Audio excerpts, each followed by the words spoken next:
జనరల్గా చెప్పండి. ఈ ప్రభుత్వం డెవలప్మెంట్ చేస్తారని నమ్మకం లేదండి.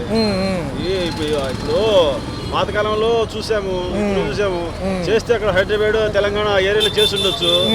అంతేగాని ఇక్కడ మన ఏపీకి వచ్చేలేకి అంతా మొండి చేయగానే ఉంది. కేంద్రం కూడా అట్లాగే ఉన్నది. ఏ మసిమసి మారేడుగా చేయడమే తప్ప పెద్దగా ప్రయోజనకరమైన పనులు ఏది చేయదండి జనాలకి. అంటే సార్ చూసుకున్నట్లయితే గత ప్రభుత్వాలు కాదని కొత్త ప్రభుత్వాలు వచ్చాయి. ఉమ్మడి కూటమి ప్రభుత్వాల్లో జనసేన టీడీపీ కలిసి ఉన్నారు కాబట్టి పైన బీజేపీ సపోర్ట్ ఉంటుందంటారా? జనసేన వల్ల ప్రయోజనం ఏమీ లేదండి, శూన్యం. ఆయన ఏదో ఆయన నక్కలు తొక్కొచ్చాడు, ఇంకేమైనా తొక్కొచ్చాడు, ఏమైనా చేసి వచ్చాడు తెలియదు. కానీ ఆయన అన్ని సీట్లు వచ్చినాయి అంటే అది అసలుకి నమ్మశక్యం కాంది.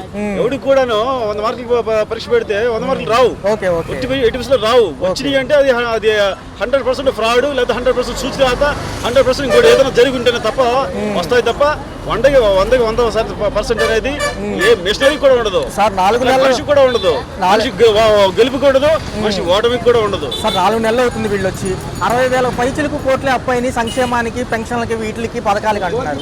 ఇవన్నీ తప్పుడు మాటలు, కొత్త మాటలు తప్ప సరైన యథార్థమైన పాటలు. యథార్థంతో ప్రజాస్వామ్యాన్ని రక్షిద్దాము, ప్రజాస్వామ్యాన్ని ఇంకా పునరుజ్జీవింపు చేద్దాము అనే ఒక దృఢ సంకల్పము, కృత నిశ్చయము ఆ వైపుగా ఉన్న అభివృద్ధి వైపుగా పైన లేదండి. అది రోజు రోజుకి కృషించిపోతుంది తప్ప అభివృద్ధి చెందట్లేదు. ఇప్పుడు 10th క్లాస్ వాళ్ళు, 9th క్లాస్ వాళ్ళు వస్తే కుదరదు. పాతకాలంలో సైతం మనం చదువుకోకుండా కాలంలోనే ఫారెన్ లో చదువుకున్న వాళ్ళు, పెద్ద చదువులు చదువుకున్న వాళ్ళు, ఆర్థిక విశ్లేషణ చేసిన వాళ్ళు, తర్వాత ప్రజా సమస్యల పట్ల అవగాహన ఉన్న వాళ్ళు, ప్రజల పారిశ్రామిక పరంగా ఎట్లా అభివృద్ధి చెందాలనే వాళ్ళు, అణుధార్మిక శక్తి ఎట్లాంటిది, అణుపరంగా ఏ విధంగా భారతదేశం అభివృద్ధి చెందాలనే ఆలోచన జ్ఞానం ఉన్న వాళ్ళు ఉన్నారు. కానీ 10వ తరగతి లేకపోతే 9వ తరగతి చదివి వచ్చిన వాళ్ళు ఎవరు లేని అప్పుడులోనే. అంటే ఇప్పుడు అంతకంటే ఇంకా బాగా చదివిన వాళ్ళు కావాలి ప్రజాస్వామ్యానికి.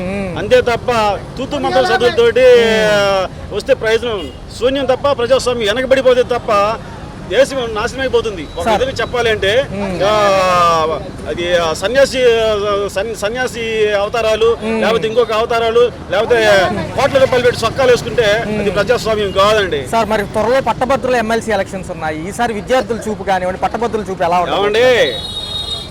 ప్రతి గల్లీకి 18 సంవత్సరాలు నిండిన వాళ్ళకి, 21 years నిండిన వాళ్ళకి ఓటు హక్కు ఇది కల్పిస్తున్నాము రండి మీరు అని అన్నారు.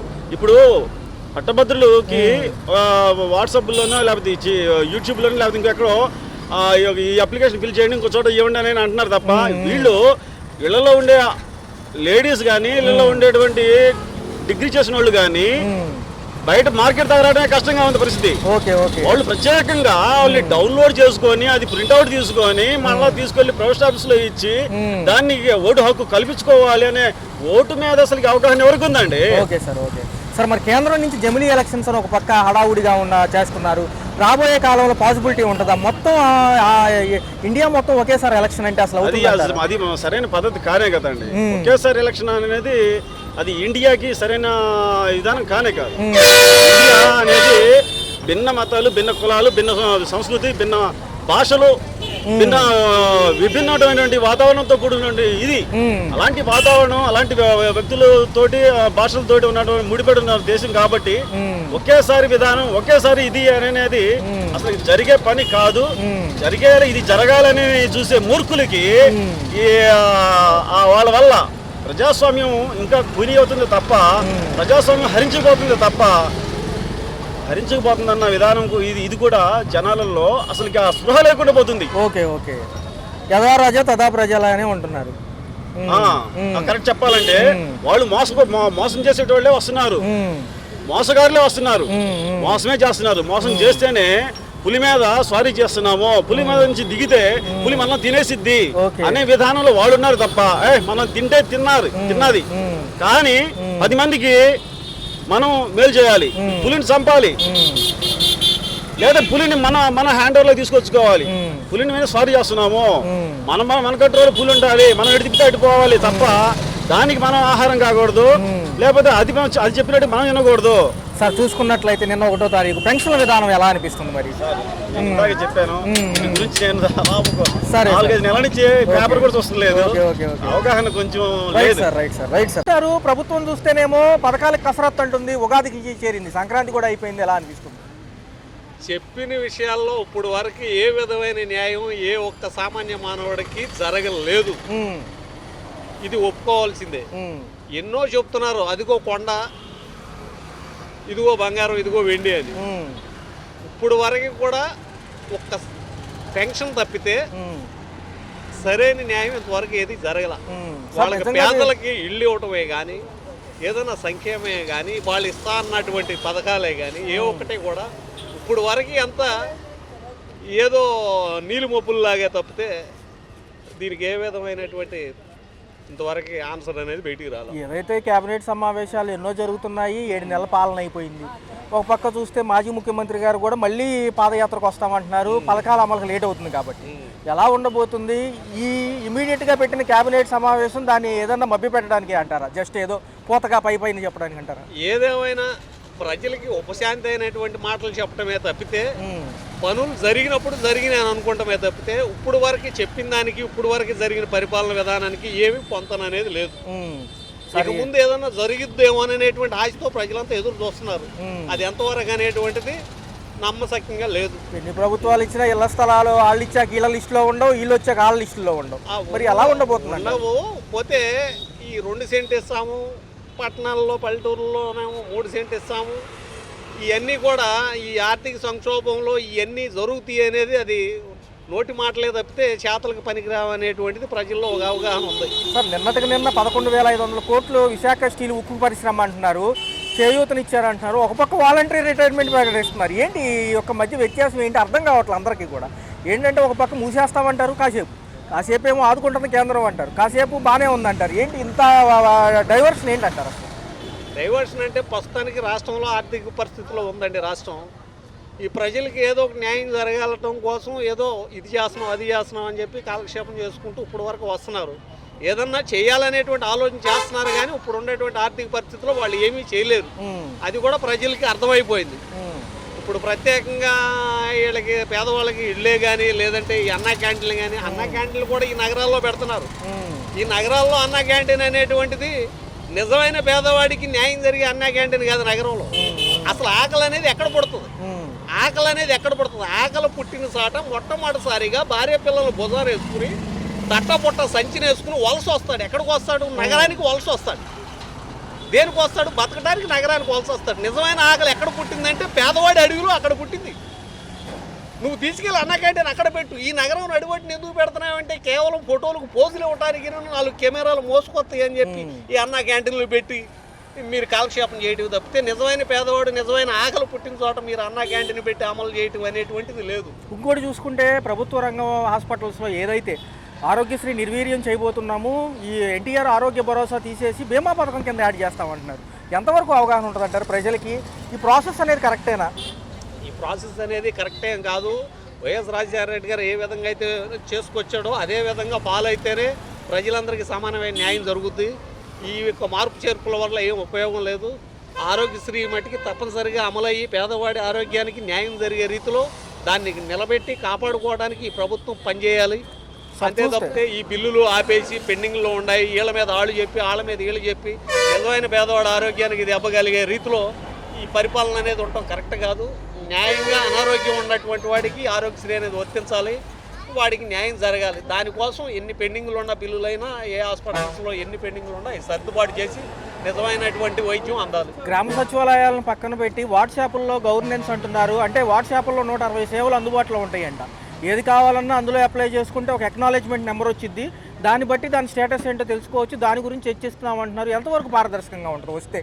అంటే ఇప్పుడు మనకు డేట్ ఆఫ్ బర్త్ కావాలన్నా, డెత్ సర్టిఫికేట్ కావాలన్నా, పెన్షన్కి అప్లై ఏమన్నా కావాలన్నా ఇవన్నీ అందులోనే చేస్తామంటున్నారు. ఆ విధంగా చేస్తే ఈ ఒక్క ఆన్లైన్ డిజిటలైజేషన్ ద్వారా ప్రతి ఒక్క మనిషి లైన్లో నుంచుని నానా బాధలు పడే పని లేకుండా ప్రతి ఒక్క అవకాశం వాళ్ళ చేతిలో ఉండే రీతిలో ఆలోచన అనేటువంటిది చాలా బాగుంది. ప్రతి ఒక్కటి కూడా అధికారంలోకి వచ్చిన కానీ ప్రతి ఒక్కటి టెక్నాలజీ కానీ ఆలోచనలు కానీ చేసే సేవలు కానీ మేము ఇలా చేస్తాం అలా చేస్తాం అని చెప్పి చెప్పుకొస్తున్నారు. ఆలోచన విధానం అంతా బాగానే ఉంది. కానీ ఈ ఆర్థిక సంక్షోభంలో వీళ్ళు ఎంతవరకు అమలు చేయగలరు అనేటువంటిది ఇప్పుడు ప్రజలు కూడా ఆలోచనలో పడ్డారు. కేంద్ర మంత్రులు పర్యటనలోకి వస్తున్నారు, మాటలు చెప్తున్నారు, ఇమీడియట్గా ఇదైతే ఫండ్ కానివ్వండి లేకపోతే సహాయం కానీ ప్రకటిస్తున్నారు. కానీ రేపు తలకింత అని చెప్పి అప్పు తయారైద్దేమోనని విశ్లేషకులు అంటున్నారు. ఎందుకంటారు? ఇప్పుడు ఏ ప్రయత్నం చేసినా అది అప్పుగానే మిగులుద్దు తప్పితే ఇప్పుడు మన ఆర్థిక సంక్షోభం నుంచి ఆంధ్ర రాష్ట్రం బయటపడే పరిస్థితి అంటూ ఏమీ లేదు. ఏ ఒక్క అభివృద్ధి కోసం పాకులాడినా ఉప్పుట్లో ఏ అభివృద్ధి జరగదు. ఎవరైనా వచ్చినా సరే ఆ ఒక ఆదాయం మన రాష్ట్రానికి రావాలంటే ఇంకా చాలా టైం పడుతుంది. ఒక 20 ఏళ్ళ పాటు మనం ఈ యుద్ధం చేస్తూనే ఉండాలి. మాటలు చెప్పినంత తేలిగ్గా పనులేము అవ్వవు. మినిమం ఒక విద్య, ఒక వైద్యం, ముఖ్యమైనటువంటి సంక్షేమం ఏదన్నా ఉంటే ఉపయోగపడే పెన్షన్లు కానీ ముఖ్యమైనవి అన్న అమలు చేసి పేదవాడిని ఇబ్బంది పెట్టే పరిస్థితి లేకోకుండా ఒక ఆరోగ్యశ్రీ కానీ, ఒక విద్య కానీ, ఒక వైద్యం కానీ ఇవన్నీ కూడా మినిమం ముఖ్యమైనవి అన్న వీళ్ళు అమలు చేయగలిగితే దానికి మేము అందరం గర్వపడతాం, సంతోషపడతాం. ఏదో ఇదిగో కొండ అనేది మాకు అవసరంలా కొండ. మినిమం సామాన్య మానవుడు బతకడానికి కావాల్సినటువంటి ముఖ్యమైన కార్యక్రమాలు, ముఖ్యమైన సంక్షేమాలు అమలు చేయగలిగితే దానికి మేము అందరం సంతోషపడతాం. ఏమన్నా చూసుకున్నట్లయితే 7 నెలల పాలన అయింది, సంక్రాంతి సీజన్ అయిపోయింది, ఉగాది నుంచి పథకాలు అంటున్నారు. మరి ఎలా ఉండబోతుంది? ఆల్రెడీ రాష్ట్రం ఖజానా లోటు బడ్జెట్లో ఉందని చంద్రబాబు గారు ఎక్కడికి వెళ్ళినా సభలో చెబుతున్నారు. మరి ఇవన్నీ ఎలా అవుతాయి అంటారు? ఎవరు వచ్చినా కూడా ప్రజలకి సేవ చేసేవాడే నాయకుడు అన్న. చిన్న చిన్న సమస్యలు కూడా పెద్ద పెద్ద నాయకుల దగ్గర వెళ్ళటం కూడా వేస్ట్. ఎందుకంటే ఇవాళ పొద్దున మన సింగనగర్ 2 యాక్సిడెంట్లు జరిగినాయి. ఏంటి పక్కనే మన సెంట్రల్ మొన్న అమ్మగారు ఉన్నారు. కాకపోతే ఈ కంప్లైంట్లు అన్ని మన చిన్న చిన్న ఆయన చెప్పాల్సిన అవసరం మనకు లేదు. ఎందుకంటే మేనేజ్ ప్రెసిడెంట్ ఉన్నారు, ఇన్ఛార్జీలు ఉన్నారు. వాళ్ళు చెప్పినా కూడా చూద్దాం చేద్దాం కానీ చేస్తారు. ఎప్పుడు కూడా చేయడం ఎందుకు? ఇప్పుడు మన ఏరియాలో మా కొట్టుంది, పూలకొట్టు కూరగాయలు బండి ఉంది. జగన్ ప్రభుత్వంలో నీ గవర్నమెంట్ నా గవర్నమెంట్ అనట్లా, నేను పక్క వైసీపీ అయినా నీది నాది అని చెప్పట్లా. ఏ గవర్నమెంట్ వచ్చి న్యాయం మాట్లాడుతున్నా. ఇంకోటి ఏంటంటే మా కొట్టుగాడ టర్నింగ్లో లైట్ ఒకటి, స్పీడ్ బ్రేకర్లు కంపల్సరీ 2-3 పడాలా. 24 అవర్స్లో కనీసం ఈ సంవత్సరం మా షాప్ ఎదురుగా 4 యాక్సిడెంట్లు జరిగినాయి. ఇవాళ పొద్దున 2 జరిగినాయి. ఎవరు వచ్చినా కూడా ప్రజలు సేవ చేసే వాళ్ళే పెద్ద నాయకుడు అనేది నా ఆవేదన. ఇంకోటి ఏంటంటే పథకాలు అనేది వాళ్ళు చెప్పడం వరకే, అమలు చేస్తా లేదు ఇంకా వాళ్ళ చేతిలో ఉంది. ఈ 65 అసెంబ్లీ నియోజకవర్గాలు ఎక్కువ శాతం పల్లెటూర్ల వైపు కూడా అన్నా క్యాంటీన్లు పెడదాం అనుకుంటున్నారు. ఒకవేళ పెడితే అలా ఉండబోతుంది. ఇక్కడే అరకొరగా సేవలు సాగుతున్నాయి అని చాలామంది చెప్తున్నారు. కొన్ని రోజులు ఉంటే కొన్ని రోజులు ఉండలేదు అంటున్నారు. 5 ఏళ్ళు ఆయన వచ్చి పేదలు పొట్టగొట్టాడు. అంటే ఏంటి? అన్నగారిని తీసాడు. ఈయన వచ్చి పేదల్ని బతుకుల మీద కొడుతున్నాడు. ఏ నాయకుడు వచ్చినా కూడా ఏంటి అచ్చేద్దాం ఇచ్చేద్దాం ఎవరేం చేయడు. సొసైటీ ఎలా ఉందంటే వచ్చామా వాళ్ళ మీద పగ తీర్చుకున్నామా వెళ్ళిపోయినట్టు ఉంది. అలా కాదు. పెద్దలు కూడా తెలుసుకోవాల్సింది ఏంటంటే మనకు ఏ నాయకుడు అయితే మనకు మంచి చేస్తాడో వాళ్ళని ఓటేసి గెలిపించాలని తెలుసుకోలేకపోతున్నారు. ఎలక్షన్ టైంలో 5,000 ఇచ్చాడా, 10,000 ఇచ్చాడా, తీసుకున్నామా ఓటేసి అని గెలిపించామా? ఇది కాదు. ఏ నాయకుడు మనకు సేవ చేస్తాడో వారిని ఓటేసి గెలిపించుకోవాలా. చిన్న చిన్న సమస్యలు కూడా మనం ఎమ్మెల్యేల దగ్గర, ఎంపీల దగ్గరికి వెళ్తే ఇంకా వీరికి కార్పొరేటర్లు, ఇన్ఛార్జీలు, ప్రెసిడెంట్లు ఎందుకు ఇంకా అలా వాట్సాప్లో 120కి సంబంధించిన సేవలు మొదలు పెడతారంట. గ్రామ సచివాలయాలకు వెళ్ళే పని లేదంటున్నారు. ఈ వాట్సాప్ గవర్నెన్స్ తీసుకొద్దామని అంటున్నారు. ఏదైనా అర్జీ పెట్టుకుంటే దానికి అక్నాలెడ్జ్మెంట్ నెంబర్తో పాటు సమస్య లేకపోతే అర్జీలు త్వరితగతిన అవుతాయి అంటున్నారు. నిజమేనా? అసలు జరుగుతుందా ఇది ఎక్కడన్నా? జరిగిద్ది. నేనేమన్నానంటే టీడీపీ గవర్నమెంట్లో అభివృద్ధి జరిగింది కాదనట్లా. కాకపోతే జగన్ గవర్నమెంట్లో వర్కులు లేవు సరిగ్గా. ఆయన చేసిన 5 ఏళ్ళు కూడా అభివృద్ధి సరిగ్గా జరిగింది 1-2. చంద్రబాబు నాయుడు గారిలో 5 ఏళ్ళు కూడా చాలామంది వర్కర్స్కి వర్కులు ఉంటాయి. కానీ ఇప్పుడు దాకా కూడా మాకు వర్కులు లేవు. మేము కూడా వర్కులు లేక సొంత ఆపరాలు పెట్టుకున్నాం. దాంతో 360 రోజుల్లో పనులు ఉంటాయి. అలానే నేను ఏ ప్రభుత్వం తీసి పడేట్లా. ఏ ప్రభుత్వం వచ్చినా పెద్దలు మంచి చేయాలా, చెడు చేయకూడదు అన్నట్లా. నేను చెడు చేయకూడదు ఏ నాయకుడు కూడా. మనం నమ్ముకుని వచ్చిన పెద్దల కోసం మన నాయకులు నమ్మి ఓటేస్తాం కాబట్టి వాళ్ళు మంచి చేయాలా. మీరు చెప్పిన పథకాలన్నీ కంపల్సరీ అవుతాయి, అవగానే ఉండవు. దావోస్ పర్యటనకి వెళ్ళబోతున్నారు కంపెనీల కోసం. మరి 20వ తారీఖు అనంతరం అంటున్నారు. జగన్మోహన్ రెడ్డి గారు 27 ప్రకటించినప్పటికీ ఈ నెల ప్రజల్లోకి వస్తానని, నెక్స్ట్ మంత్ నుంచి వస్తానంటున్నారు. ఎలా ఉండబోతుంది? మళ్ళీ ప్రజలు ఆదరిస్తారా? ఆయన వస్తే ఒక ఊరే వచ్చింది. ఎందుకంటే 5 ఏళ్ళు కూడా చాలామంది పేదల్ని బతుకమని వదిలేశారు. చంద్రబాబు నాయుడు గారు రోడ్ల మీద బతికి ఆపరేషన్లు కూడా కొట్లు తీపిచ్చేసి పడగొట్టేస్తున్నాడు. పేదల్ని బతకనివ్వట్ల. ఇప్పుడు మాది ఓళ్ళారపేట, మాది రైలు పక్కన ట్రాకులు. వైఎస్ గారి హామీ నుంచి మా ఇల్లు ఇప్పుడు రైల్వే వాళ్ళు ఎవరు తెచ్చేలా. టీడీపీ ప్రభుత్వం వచ్చిన తర్వాత రైల్వే వాళ్ళు సీఎం గారు మాట్లాడి ఆపించాలి. చంద్రబాబు నాయుడు ఉన్న ప్రభుత్వంలో రైల్వే వాళ్ళు మాకు 2 నెలలు టైం ఇచ్చాడు. మరి మా ఇల్లు తీసేస్తే మేము బతికేది అలాగా. ఎన్నో మీ లోపలికి వెళ్ళి కూడా మాంకలం కూడా లోపల చివరి హాస్టల్ దగ్గరికి వెళ్ళి కూడా 30 సంవత్సరాలు ఈ 30 సంవత్సరాల్లో కూడా ఓల్డ్ ఆర్ఆర్పేట మీరు తీసేస్తామంటే ఇది కరెక్ట్ కాదు కదా. ఏదైనా సరే సీఎం గారు కానీ మౌలి గారు కానీ మాట్లాడి మా ఇల్లు ఆగాలని నేను కోరుకుంటున్నా, వేరేదేం లేదు. ఉచిత బస్సు ప్రయాణం ఎలా ఉండబోతుంది? ఆటో కార్మికులకి దెబ్బేనంటున్నారు. ఉచిత బస్సులు పెడితే అయితే కరెక్ట్ కాదు. ఎందుకంటే ఆటోలు ఉన్నారు, కొన్ని వేల కోట్ల ఆటోలు ఉన్నారు, వాళ్ళు ఎలా బతుకుతారు? చాలామంది ఫైనాన్స్ మీద ఆటోలు తీసుకున్నారు. దీని గురించి పరిష్కారం ఏంటి అనేది తెలిసిన తర్వాతే ఫ్రీ బస్సు వదలాలా నాకు తెలిసినంత వరకు. మరి ఏం చేస్తారో ఏం చేయరు అనేది నాయకులు వాళ్ళ ఇష్టం. వాళ్ళు అనుకోవచ్చు వీడేదో కొత్త మంత్రులు మాట్లాడుతున్నారు టీవీలో లైవ్లో అని. నేను మాట్లాడిన కరెక్టో రాంగో నాకు తెలుసు కాబట్టి నేను చెప్తున్నా. ఒక పక్క ఉప ముఖ్యమంత్రి పవన్ కళ్యాణ్ గారు కూటమిలో 15 ఏళ్ళు ఉందాం అనుకున్నాను, ఏదైతే అధికారులు సపోర్ట్ చేయట్లేదు అంటున్నారు, తదుపరి ఏదన్నా రేపు ఎలక్షన్స్ హయాంకి ఈయన ఏదైతే సీఎం బరిలో ఉంటారని చాలామంది విశ్లేషిస్తున్నారు. బీజేపీ అండగా ఉందిగా నమ్మాల.